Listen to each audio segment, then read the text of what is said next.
اللہ کے نبی فرماتے ہیں جو آدمی یہ کام کرتا ہے وہ آدمی فلیس منا، اس کا تعلق ہم میں سے نہیں۔ آج مذہبی جماعتوں کے اندر، مذہبی معاملوں کے اندر یہی معاملے چلتے ہیں، گھروں کے اندر یہی معاملے چلتے ہیں۔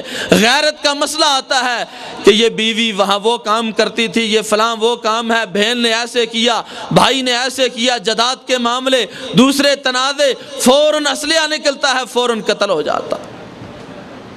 نبی علیہ السلام کے سامنے ایک صحابی نے کہا کوئی آدمی اپنی بیوی کو خود اپنی آنکھوں سے کسی غیر کے ساتھ دیکھے تو کیا کرے؟ نبی علیہ السلام نے فرمایا 4 گواہ پیش کرے۔ کہا اللہ کے نبی گواہ کہاں سے لائے؟ قرآن نے حل بتایا، 4 قسمیں اٹھائے، 5ویں قسم پہ فارغ۔ یہ نہیں کہا گولی مارے اسے ختم کر دے۔ صحابی نے کہا غیرت کا مسئلہ ہے۔ اللہ کے نبی نے فرمایا اے صحابی، اللہ زیادہ غیرت مند ہے، جس نے شریعت کو اتارا، جس نے معاشرے کے طریقے بتائے، تعلقات کے معاملات سمجھائے۔ آگے چلتے ہیں، تیسری حدیث، اللہ کے نبی صلی اللہ علیہ وسلم نے فرمایا من لم یرحم صغیرنا ولم یؤکر کبیرنا فلیس منا۔ من لم یرحم صغیرنا، جو آدمی چھوٹے پہ رحمت نہ کرے، شفقت نہ کرے، پیار نہ کرے، اور جو چھوٹا بڑے کا ادب نہ کرے، فلیس منا، اس کا تعلق رسول اللہ صلی اللہ علیہ وسلم سے نہیں ہے، وہ ہم میں سے نہیں ہے۔ اور عزیز بھائیو، رسول اللہ علیہ وسلم بچوں کے ساتھ کتنی شفقت کرتے تھے۔ صحیح بخاری میں حدیث ہے، حضرت انس چھوٹے چھوٹے بچوں سے سلام کرتے۔ پوچھنے والوں نے پوچھا انس یہ چھوٹے بچے ہیں، ان کو کیوں سلام کرتے ہو؟ کہنے لگے میں سلام اس لیے کرتا ہوں، میں نے اللہ کے نبی کو سلام کرتے دیکھا ہے کہ اللہ کے نبی بچوں سے سلام کیا کرتے تھے۔ ایک بچہ عمیر نامی، اس کا پرندہ تھا، اللہ کے نبی اس کے پاس گئے، پتہ چلا پرندہ مر گیا ہے۔ شفقت کے لحاظ سے بہترین مثال، اللہ کے نبی صلی اللہ علیہ وسلم نے پوچھا یا ابو عمیر ما فعل النمیر، اے ابو عمیر تمہارے اس پرندے کا کیا حال ہے؟ اللہ کے نبی بچوں سے پیار کرتے، محبت کرتے، اور صحابہ اکرام بچوں کو لے کر آتے۔ بے شمار مسالے ہیں۔ اور بھائیو، ان بچوں نے بڑوں کا ادب کس وقت کرنا ہے؟ جس وقت ہم نے ان کی تربیت قرآن حدیث کے مطابق کرنی ہے۔ اگلی حدیث کا جملہ ہے نا، جو چھوٹا بڑے کا ادب نہ کرے۔ ادب کس نے سکھانا ہے؟ باپ نے سکھانا ہے نا، والدہ نے سکھانا ہے۔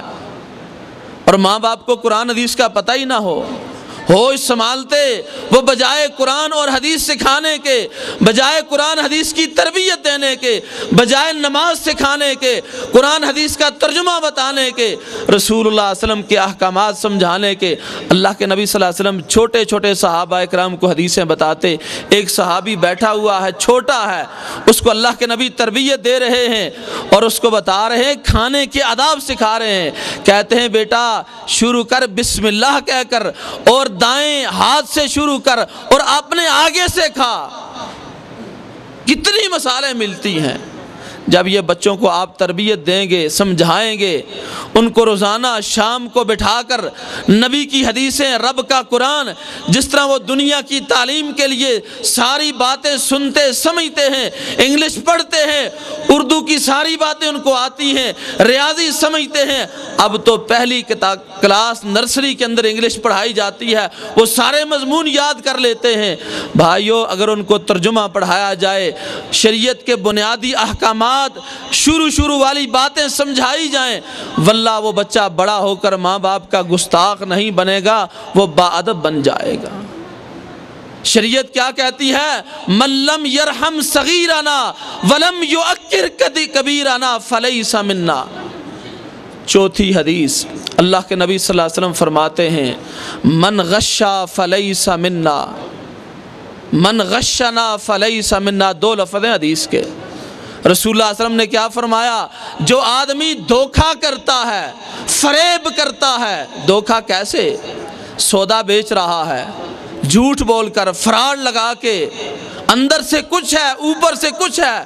اللہ کے نبی صبح کے وقت بازار میں نکلتے ہیں، کھجوروں کا ڈھیر لگا ہوا ہے، آپ اپنا رحمت والا ہاتھ ڈالتے ہیں، باہر نکالا، اندر کی کھجوریں بھیگی ہوئی ہیں، اوپر سے خشک ہیں۔ صاحب طعام سے پوچھا کہ یہ کیا معاملہ ہے؟ اس نے کہا رات کو بارش ہوئی تھی۔ کہا یہ بھیگی ہوئی الگ رکھنی تھی، یہ سوکھی الگ رکھنی تھی۔ اس موقع پر آپ نے فرمایا من غشا فلیس منا، جو آدمی دھوکہ کرتا ہے، دھوکہ کر کے جھوٹ بول کے فریب لگا کر سودا بیچتا ہے، فلیس منا، وہ ہم میں سے نہیں۔ یہ معاملے ہمارے گاؤں کے سارے معاملات، تاجر چھوٹے بڑے سارے کام کرتے ہیں۔ کوشش یہی ہوتی ہے جیب گرم ہو جائے، پیسے مل جائیں، اس کو مال صحیح ملے یا نہ ملے، گھر جا کر دیکھے بے شک وہ کچھ اور ہی ہو۔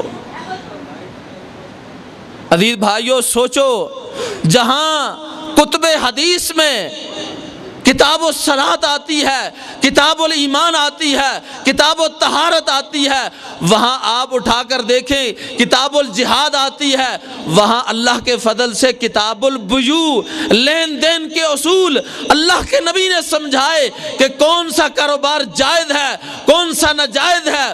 اور بھائیو یہ جھوٹ بول کر کمایا ہوا مال، یہ پیسہ، یہ روپیہ، یہ حرام کا، جس کی وجہ سے نہ دعائیں قبول ہوتی ہیں نہ عبادت قبول ہوتی ہے۔ اللہ کے نبی صلی اللہ علیہ وسلم نے فرمایا ایک آدمی حج کے لیے، عمرے کے لیے نکلتا ہے، وہاں جا کر دعا کرتا ہے، ہاتھ اٹھاتا ہے، اللہ میری فلاں فلاں، اللہ کیا کہتا ہے؟ حدیث کے لفظ ہیں، اللہ کہتا ہے تیرا کھانا حرام کا، تیرا پینا حرام کا، تیرا پہننا حرام کا، تیرا جسم سارا حرام کا، جو خون چلتا ہے وہ بھی حرام کا، جس طرح تو آیا تھا اسی طرح خالی واپس لوٹ جا۔ اسی لیے ہماری دعائیں قبول نہیں ہیں۔ ساری دنیا، سارے مسلمان دعائیں کرتے ہیں اللہ کشمیر کو فتح دے، اللہ مسلمانوں سے مصیبتیں دور کر دے، لیکن کبھی ہم نے یہ نہیں سوچا کہ یہ جو سودا ہم فروخت کر رہے ہیں، سودا کر رہے ہیں، لین دین کر رہے ہیں، کاروبار کر رہے ہیں، تجارت کر رہے ہیں، کیا اللہ کے نبی صلی اللہ علیہ وسلم نے تجارت کے اصول کیا بتائے ہیں؟ کس طریقے سے لین دین کرنا ہے، کون سا کاروبار جائز ہے، کون سا ناجائز ہے؟ کیا ہمارے اس کاروبار کی وجہ سے کہیں ہماری باتیں ضائع تو نہیں ہو جائیں گی؟ اللہ کے نبی کیا فرماتے ہیں؟ من غشا فلیس منا، جو دھوکہ دیتا ہے، جو جھوٹ بول کے، فراڈ لگا کے سودا فروخت کرتا ہے، فلیس منا، اس کا تعلق ہمارے ساتھ نہیں ہے۔ پانچویں حدیث، اللہ کے نبی صلی اللہ علیہ وسلم نے فرمایا من راغب عن سنتی فلیس، اللہ کے نبی صلی اللہ علیہ وسلم کیا فرماتے ہیں؟ جو آدمی میری سنت سے اعراض کرتا ہے، نبی کی سنت، نماز کا طریقہ آ گیا کہ اللہ کے نبی صلی اللہ علیہ وسلم نے ہاتھ کہاں تک اٹھائے، کہاں باندھے، رکوع کیسے کیا، سجدہ کیسے کیا، ٹائم کون سا تھا، نماز کس طریقے سے پڑھی، وضو کس طریقے سے کیا۔ اللہ کے نبی صلی اللہ علیہ وسلم کا فرمان اس کے سامنے آیا، لیکن اس نے کہا ہمارے بڑے، ہمارے مولوی صاحب جن کے پیچھے ہم نے ساری زندگی نمازیں پڑھی ہیں، وہ تو غلط تو نہیں نہ تھے، ہمارے اماموں نے ہمیں ایسے ہی کہا، ہم اپنا فرقہ، جماعت، گروہ کیسے چھوڑے؟ اور بھائیو ساری کائنات کے لوگوں کی زبانیں جھوٹ بول سکتی ہیں، ایک زبان ہے جس زبان کی گارنٹی اللہ رب العزت نے خود دی ہے، اور اللہ کے نبی صلی اللہ علیہ وسلم نے خود فرمایا، صحابی کاتب وحی ہر بات لکھتا تھا، ساتھیوں نے کہا کبھی اللہ کے نبی غصے میں ہوتے ہیں، کبھی کسی حالت میں ہوتے ہیں، آپ ساری باتیں کیوں لکھتے ہیں؟ چند دنوں کے بعد نبی کے سامنے یہ بات پہنچتی ہے، اسی صحابی نے سوال اٹھایا، آپ نے اپنی اس مبارک انگلی سے اشارہ کر کے اپنی زبان کی طرف فرمایا، اے صحابی اس زبان سے سوائے حق کے کچھ نہیں نکلتا، جو کچھ نکلتا ہے حق نکلتا ہے۔ بتاؤ کسی امام، بزرگ، کسی ولی، کسی کتب ابدال کے متعلق کوئی گارنٹی ہے اس طرح کی؟ کوئی کہے؟ تو پھر جو سچا ہے، جو سچا ہے، جو اعلیٰ ہے، جو عرفہ ہے، جو قائد ہے، جو رہبر ہے، جو رہنما ہے، جس کے متعلق خود آپ اپنی زبان سے ارشاد فرماتے ہیں من احب سنتی فقد احبانی، جس نے میری سنت سے محبت کی، حقیقت میں اس نے میرے ساتھ محبت کی ہے۔ جس نے میری سنت سے اعراض کیا فلیس منی، وہ مجھ سے نہیں ہے۔ ومن احبنی فکان معی فی الجنہ، جس نے میرے ساتھ محبت کی قیامت کے دن جنت کے اندر میرے ساتھ جائے گا۔ اور بھائیو، نبی علیہ السلام کی صورت کے قائل، اخلاق کے قائل مشرکین مکہ بھی تھے۔